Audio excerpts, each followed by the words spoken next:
Class 12th physics unit first electrostatic. इसका जो next topic है कूलॉम लॉ, वो हम लोग आज डिस्कस करेंगे। तो शुरुआत करते हैं। तो कूलॉम्स लॉ क्या है? It is states that the force of attraction और रिपल्शन, ठीक है, जो फोर्स है वो अट्रैक्टिव फोर्स भी हो सकता है और रिवर्सिव फोर्स भी हो सकता है। अगर आपको इनके अट्रैक्शन और रिपल्शन के बारे में ज़्यादा जानकारी ना हो तो आप मेरी पिछले वाली वीडियो को देख सकते हैं। It states that the force of attraction और repulsion between two point charges, ठीक है। तो हम यहाँ बात करेंगे पॉइंट चार्जेस के बारे में सबसे पहले, ठीक है। चलो सबसे पहले इस पॉइंट चार्ज को समझते हैं कि पॉइंट चार्ज होता क्या है। तो सपोज आपके पास दो चार्ज हैं। पहला चार्ज है आपके पास Q1, ठीक है, और दूसरा चार्ज है आपके पास Q2, ठीक है। और इन दोनों चार्जेस के बीच सपोज जो डिस्टेंस है वो R है, ठीक है। इस R की वैल्यू को सपोज आप बोलते हो कि ये R है आपके पास 2 मीटर, ठीक है। इसको मैंने दोनों के बीच का जो डिस्टेंस है दोनों चार्जेस के बीच का, अभी हम बात नहीं कर रहे हैं कि ये पॉजिटिव है या नेगेटिव है, लाइक चार्जेस या अनलाइक चार्जेस हैं, सिर्फ बात कर रहे हैं कि दो चार्जेस हमारे पास है और उनके बीच कुछ डिस्टेंस है। ये जो डिस्टेंस है सपोज ये 2 मीटर है और हम मान लेते हैं कि जो चार्ज है ये आपके पास 1 माइक्रोकूलम और ये चार्ज भी आपके पास 1 माइक्रोकूलम का है। तो माइक्रो में दिखाई दे रहा है आपको कि ये जो चार्ज है वो काफ़ी छोटा है, ठीक है। और इन दोनों चार्जेस के बीच में अगर हम इस डिस्टेंस की बात करेंगे तो ये डिस्टेंस काफ़ी बड़ी है। तो ऐसे दो चार्जेस, ठीक है, अगर दो चार्जेस और अगर हम बात करें उनके बीच के डिस्टेंस की, अगर वो डिस्टेंस उन दोनों चार्जेस से बड़ी हो तो उसको हम क्या कहेंगे? इन दोनों चार्जेस को हम पॉइंट चार्ज कंसिडर करेंगे, ठीक है। सपोज दूसरा समझते हैं, ये अपने पास एक चार्ज है, ये अपने पास एक चार्ज है, ठीक है, और ये कोई बॉडी है, ठीक है। और इसके अंदर जो चार्ज है वो आपके पास Q is equal to suppose है Q1 है सपोज 10 माइक्रोकूलम, ठीक है, और Q2 है 10 माइक्रोकूलम। इसको भी आप 10 माइक्रोकूलम समझ लो। और इनके बीच की डिस्टेंस सपोज अभी कितना है? 10 किलोमीटर। तो चार्जेस भले ही जो है वो इससे बड़े हो गए, बट यहाँ पर जो डिस्टेंस है वो इन दोनों के कंपैरिजन में काफ़ी ज़्यादा है। तो इसलिए इन दोनों चार्जेस को हम क्या चार्ज कंसिडर करेंगे? Point charge. तो यहाँ से एक चीज़ क्लियर हो जाती है कि कोई भी चार्ज पॉइंट चार्ज तब होगा जब उसके बीच की डिस्टेंस उन दोनों या उन चार्जेस के कंपेरिजन में काफ़ी ज़्यादा हो। तो पॉइंट चार्ज जो है वो आपको क्लियर हो गया होगा। तो कूलॉम्स ने जो अपना नियम जो रूल दिया है, जो अपना प्रिंसिपल दिया है, वो इसी बेसिस पर दिया है, इन्हीं पॉइंट चार्जेस को लेकर दिया है जिनके बीच की डिस्टेंस क्या होती है? काफ़ी ज़्यादा होती है, ठीक है। तो पॉइंट चार्ज आपको क्लियर हो गया होगा। पॉइंट चार्जेस का जो साइज़ है वो कुछ भी हो सकता है। पॉइंट चार्जेस इतना भी हो सकता है, इतना भी हो सकता है, इतना भी हो सकता है, बट डिपेंड करता है कि उसके बीच की डिस्टेंस अगर ज़्यादा है तभी उसको पॉइंट चार्ज कंसिडर किया जाएगा।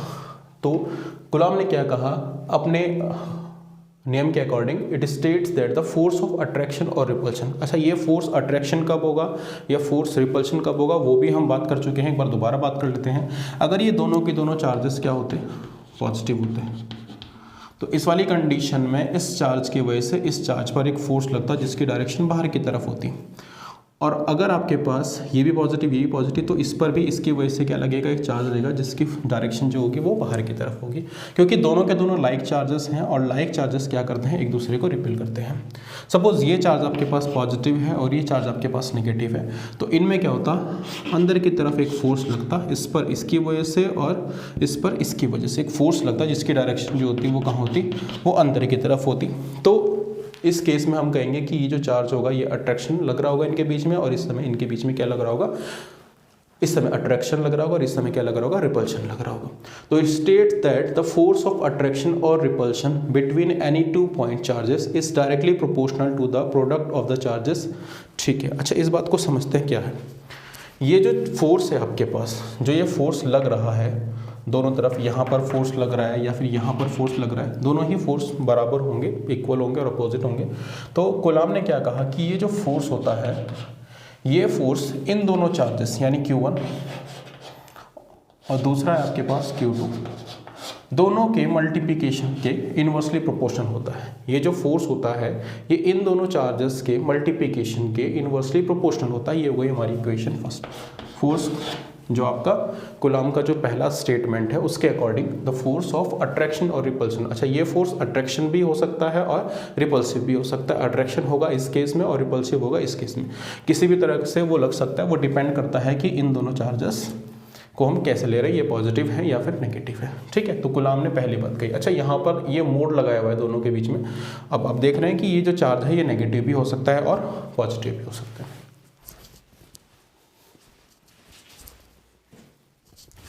नेक्स्ट बात करते हैं हम, अच्छा दूसरी बात करते हैं। गुलाम ने कहा कि यही जो फोर्स है, एक बात को हम कर चुके थे कि ये प्रोडक्ट ऑफ चार्जेस एंड दूसरा है inversely proportional to the square of distance between them. अच्छा, इनके बीच का डिस्टेंस कितना है, r है। ठीक है, तो दूसरा स्टेटमेंट क्या हो जाएगा कि ये फोर्स है ये इनवर्सली प्रोपोर्शनल है इनके बीच की जो डिस्टेंस है उसके स्क्वायर के। तो इनके बीच की डिस्टेंस कितनी हुई, r, तो उसका हम क्या कर देंगे, स्क्वायर कर देंगे, इनवर्सली प्रोपोर्शनल हो जाएगा उसके डिस्टेंस के स्क्वायर के। ठीक है, तो ये दोनों की दोनों इक्वेशंस जो हैं वो इस रूल के हिसाब से हमारे पास आती हैं, कूलॉम के लॉ के हिसाब से। अब क्या करते हैं, हम दोनों इक्वेशंस को कंबाइन करते हैं from equation first and second. अब इन दोनों इक्वेशंस को लेते हैं। ठीक है, देखो फोर्स हो जाएगा, साइन आ जाएगा इन्वर्सली का, और उसके बाद या फिर आप बोलो कि प्रोपोर्शनलिटी का साइन आ जाएगा। दोनों आपके पास Q1 और Q2 का प्रोडक्ट है, Q1 और Q2, और डिवाइड में क्या आ जाएगा, r स्क्वायर। ठीक है, तो जो ये स्टेटमेंट आपके पास आया है यहाँ से, इसी को हम क्या बोलते हैं, यही आपका कूलॉम्स लॉ। ठीक है, अब हम क्या करते हैं, इस प्रोपोर्शनलिटी के साइन को हटाते हैं और एक कांस्टेंट यहाँ लगाते हैं। तो ये कांस्टेंट आपने लगाया कितना, k, और साथ में कितना आ जाएगा आपके पास, Q1 Q2 upon r square. ठीक है, जहाँ पर जो ये k है इसको हम जानते हैं इलेक्ट्रोस्टैटिक कांस्टेंट के नाम से, इलेक्ट्रोस्टैटिक कांस्टेंट, ये आप याद रखेंगे, ये है आपका इलेक्ट्रोस्टैटिक कांस्टेंट। और इसकी जो वैल्यू होती है इलेक्ट्रोस्टैटिक कांस्टेंट की, वो होती है k is equal to 1/4 pi epsilon naught. ठीक है, इसकी वैल्यू होती है 4 पाई एप्सिलॉन नॉट। अब याद रखेंगे यहाँ पर इसकी वैल्यू हो जाएगी, यहाँ पर हमने k की वैल्यू निकाली, तो k की वैल्यू कितनी होती है, 1/4 पाई एप्सिलॉन नॉट। यहाँ पर जो एप्सिलॉन नॉट होता है इसको बोलते हैं परमिटिविटी ऑफ फ्री स्पेस, ये आपको याद रखना है। और साथ ही साथ इसकी वैल्यू भी आपको याद रखनी है। इसकी वैल्यू होती है epsilon naught is equal to 8.854 into 10⁻⁻²। ये वैल्यू आपको याद रखनी है, डायरेक्टली आपके न्यूमेरिकल्स में यूज़ होगी। ठीक है, तो ये हमने डिस्कस किया। इसके बाद चलते हैं आगे की तरफ।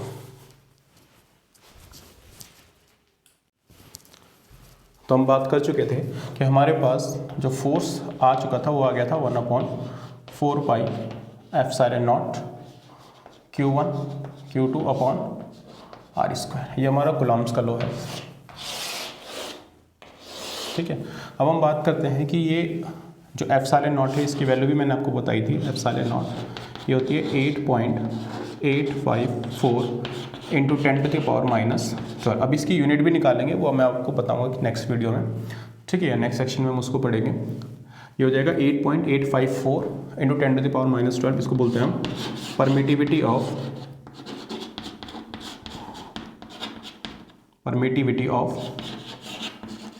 Free space.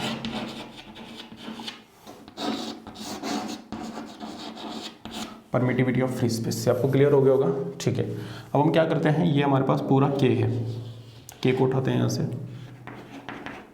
1/4 pi epsilon not, और इसकी वैल्यूज़ यहाँ पर रखते हैं 1/4 इंटू, देखो आपके पास पाई की वैल्यू कितनी हो जाएगी 3.14, और एप्सिलॉन नॉट की वैल्यू मैंने भी आपको बताई 8.854 इंटू 10⁻⁻²। अब जब आप इसको पूरे को सॉल्व करेंगे तो आपके पास आएगा 9 इंटू 10⁻⁹। ये आपको डायरेक्ट याद रखना है। ठीक है, आप कैलकुलेशन कर सकते हैं, बट क्या करना है आपको डायरेक्टली ये याद रखना है, न्यूमेरिकल्स में एज इट इज़ यूज़ होगा। तो k की वैल्यू हमारे पास आ गई 9 इंटू 10⁻⁹। ठीक है, k है आपका इलेक्ट्रोस्टैटिक कांस्टेंट, इलेक्ट्रोस्टैटिक कांस्टेंट,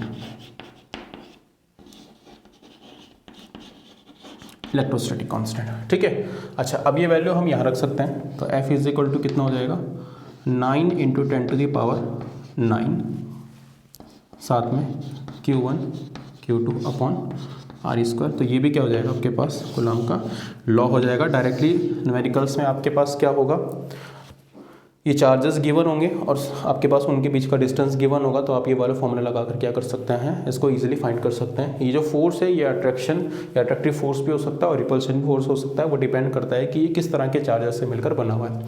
इससे अगले वाली जो सेक्शन है उसमें हम डिस्कस करते हैं।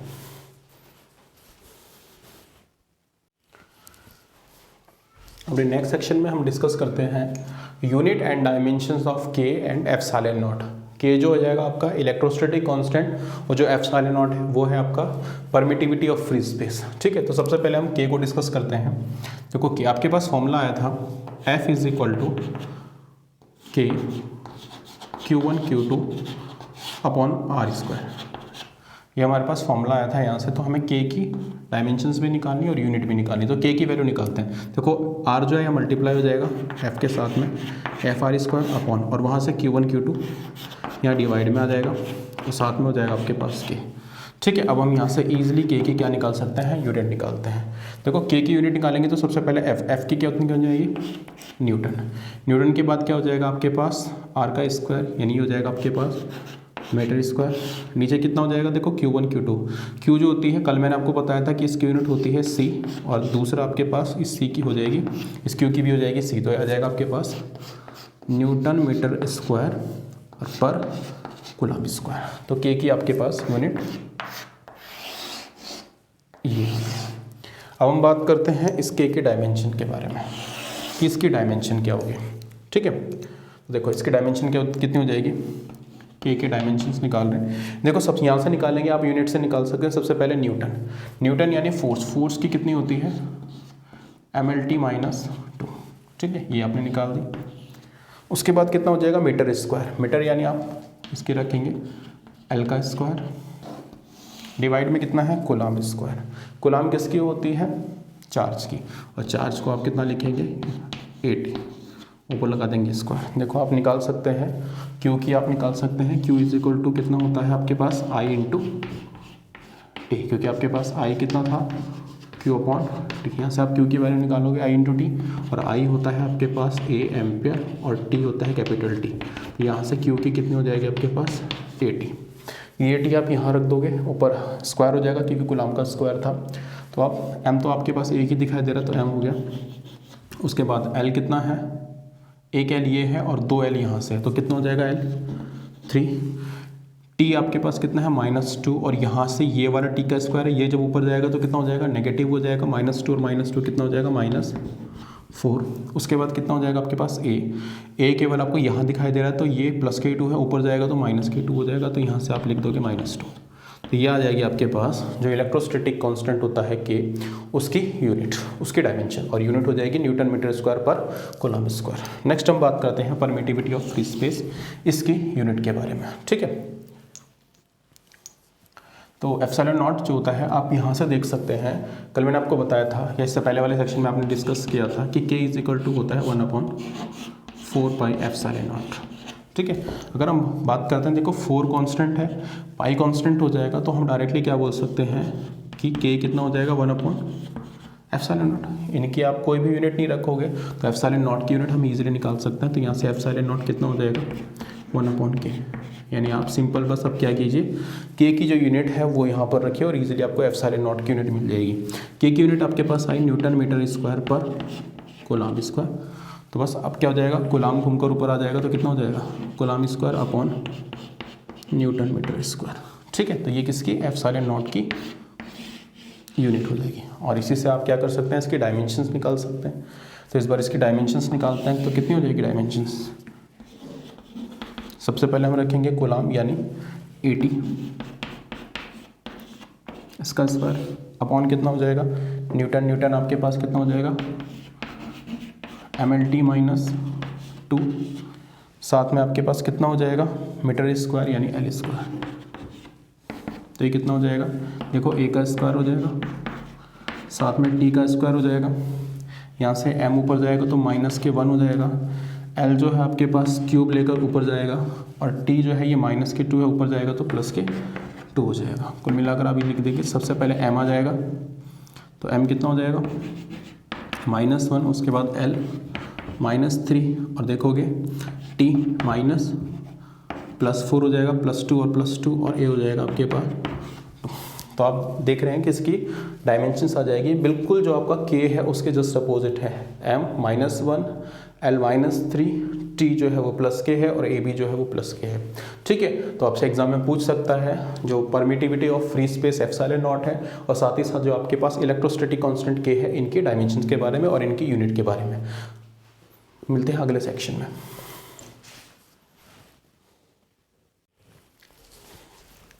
तो न्यूमेरिकल आपके पास है, Q1 आपको दिया है 2 × 10⁻⁷। क्वेश्चंस आपको दिखाई दे रहा होगा यहाँ पर। ठीक है, आप क्वेश्चंस को पढ़ेंगे। अब क्वेश्चंस में दिया हुआ है कि Q1 आपके पास कितना है, -2 × 10⁻⁷ कूलम। Q2 जो है वो है 3 × 10⁻⁷ कूलम और R जो है वो कितना है 30 सेंटीमीटर। और आपको क्या करना है, इन दोनों चार्जेस के बीच लगने वाला जो फोर्स है वो निकालना है। ठीक है, और दोनों के दोनों किसमें, एयर में रखे गए हैं। तो Q1 आपके पास हो गया, दूसरा आपके पास कितना हो गया, Q2 हो गया, और दोनों के बीच का जो डिस्टेंस है वो कितना हो जाएगा, दोनों के बीच का डिस्टेंस आपको दिया है R = 30 सेंटीमीटर। ठीक है, तो सबसे पहले क्या करेंगे, हमारे पास जो R होगा उसको हम मीटर में रखेंगे। ठीक है, स्टैंडर्डली इसको मीटर में रखेंगे। 30 × 10⁻² मीटर। अगर आपको सेंटीमीटर को मीटर में कन्वर्ट करना है तो 10⁻² से मल्टीप्लाई कर देंगे। अब कूलम का जो फॉर्मूला है वो लगाएंगे हम फोर्स निकालने के लिए, 1/4πε0 Q1 Q2 R²।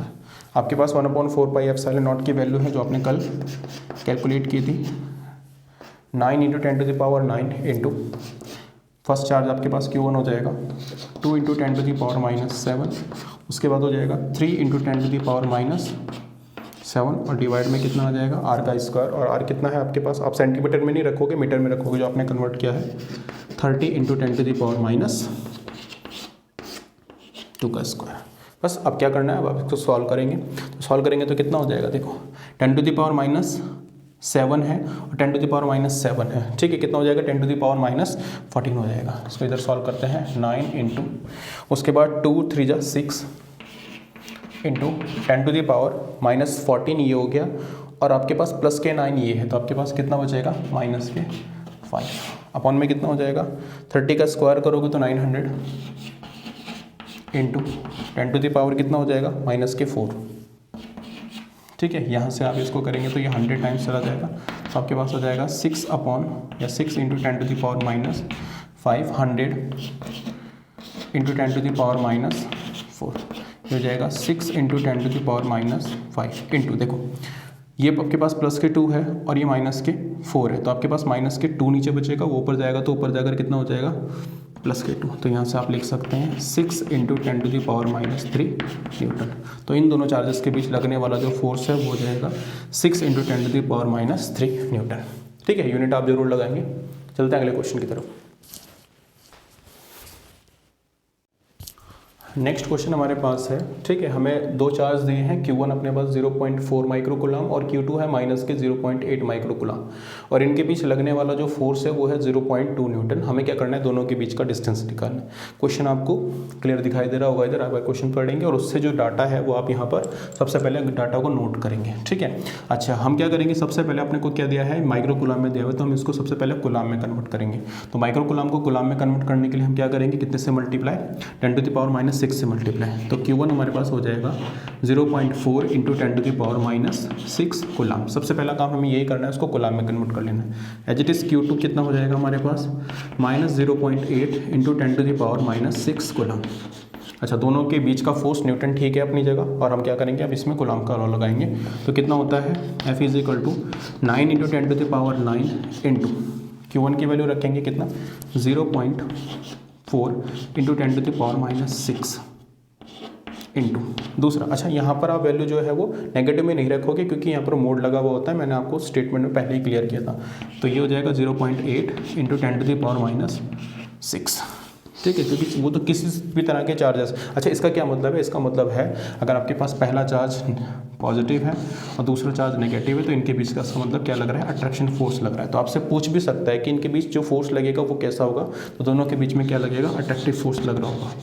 तो फोर्स ऑफ अट्रैक्शन दोनों के बीच में काम कर रहा होगा। आपसे ये क्वेश्चन भी पूछ सकता है। अच्छा, नीचे कितना आ जाएगा आपके पास, ये आपको निकालना है R, और दोनों के बीच जो लगने वाला फोर्स है वो कितना है आपके पास, 2 न्यूटन। ठीक है, अब हमें क्या करना है, ये आर की वैल्यू निकालनी। तो आर यहाँ पर आ जाएगा, R square is equal to, इसको हम सॉल्व कर लेते हैं, ये 0.2 डिवाइड में चला जाएगा, तो कितना हो जाएगा, R square is equal to, देखो 9, 4 और साथ में आपके पास कितना है, तो सबसे पहले आप इसी को सॉल्व कर लीजिए। 0.4 और 0.8 के मल्टीप्लाई करेंगे तो 4 8 तो 32, तो यह आ जाएगा 0.32 into 10 to the power minus के 6 और -6 -12 हो जाएगा, उसमें से आपका प्लस के 9 चला जाएगा, तो कितना हो जाएगा, माइनस के 3 अपॉन में कितना हो जाएगा, 0.2। ठीक है, अब आप क्या करेंगे, इस पॉइंट से ये पॉइंट हटाकर यहाँ एक 0 लगा देंगे और इसको आप 2 से काट लेंगे 10 टाइम्स और ये चला जाएगा 16 टाइम। अब 9 के मल्टीप्लाई 16 टाइम्स करेंगे तो 144 इंटू, और ये ऊपर आकर क्या हो जाएगा, नेगेटिव माइनस के 4। ठीक है, अब आप क्या करेंगे, यहाँ से r is equal to square root लगा देंगे, तो कितना हो जाएगा, square root of 144 into 10 to the power -4, ये हो जाएगा 144 12 का और इंटू 10 टू द पावर -2।